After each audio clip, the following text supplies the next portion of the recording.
Hello folks, quick update on the Oxford bar end mirrors that I bought for the Streetfighter last year. Just randomly out of the blue I've had a couple of comments about them this weekend. Andrew wanted to know if the mirrors are holding up, and he'd read a couple of reviews which were stating that they were quite loose. I thought you meant once that they were in position that they were maybe tilting, which is where I find they were getting loose when I first got them. It took about 2 or 3 runs on the bike and having to tighten them with an Allen key when I got home before they were truly seated. I'll get back to that. But it turns out he was on about the swivel, this part here, the ball joint for the mirror joining the arm, and mine are solid. I've not had any problems with that at all. They're really stiff, and I find when I'm adjusting them, if I've bumped into them in the garage, it does still take a good bit of effort to move that. I can't see them going anywhere. He did think that there may be a grub screw in here, but I've had a second look and it's just a flat end that's there. So I don't even know why that would be there. Because I'm not actually seeing, there's not a screw head in there, Phillips or otherwise, or even an Allen key. So I don't know what that's for. If somebody else knows, let me know. But yeah, they are holding up really well for 40 quid or 40 odd quid per mirror. You know, I'm not going to complain about that. If I need to get another one, I'll get another one. If I want that same look from Rizoma or Barracuda, I'm going to have to pay 3 or 4 times that amount per mirror. The other thing, somebody I never got back to them because I just thought it's explained in the video that yes, it's a blue lens. I did tell you that in the video, but that's why I've not got back to you. I thought, well, if you'd watched the video, I definitely told you that it is a blue tint to the lens. Wilson was in touch as well. He was wondering how to get this off because the instructions are pretty much non-existent. This outer sheath doesn't fit the Ducati Streetfighter bars, so you basically just take this out. So the job of this nut is to basically splay these splines out. Opens it up inside the bar. So remove that, slide out the outer sheath, put that aside. You only need the inner one. They are quite soft aluminium.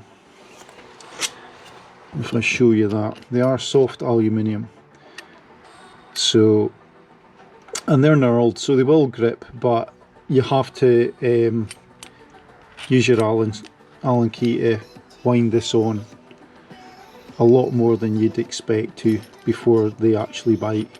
So yeah, just line it up like that, and then this will drive its way in as you screw it, opens it up.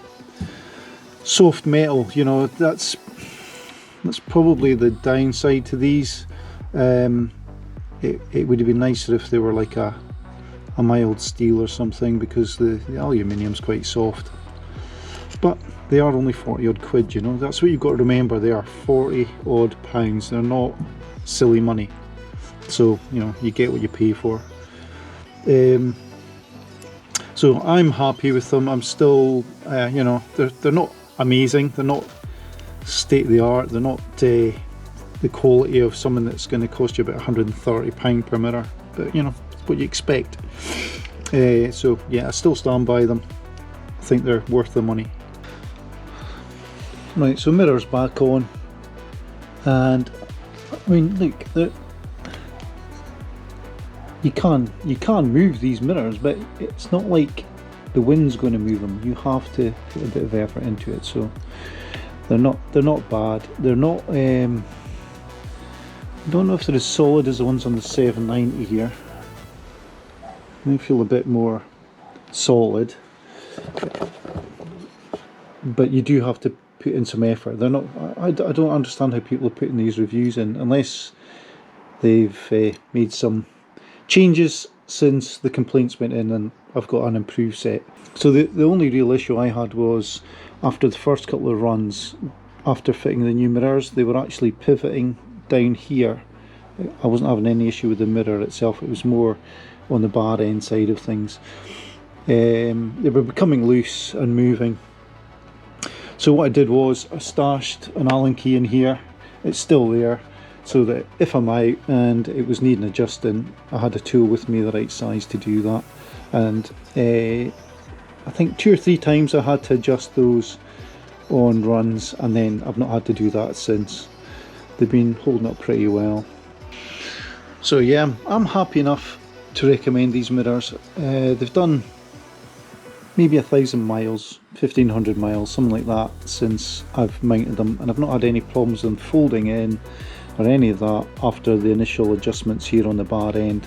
So I kind of stand by my decision to buy them. I'm sorry if you've had an experience that isn't comparable to mine. I can only go on what I've had, and yeah, like I say, I'm happy to recommend them at the moment. But if that changes, don't worry, I'll make a video and I will let you know.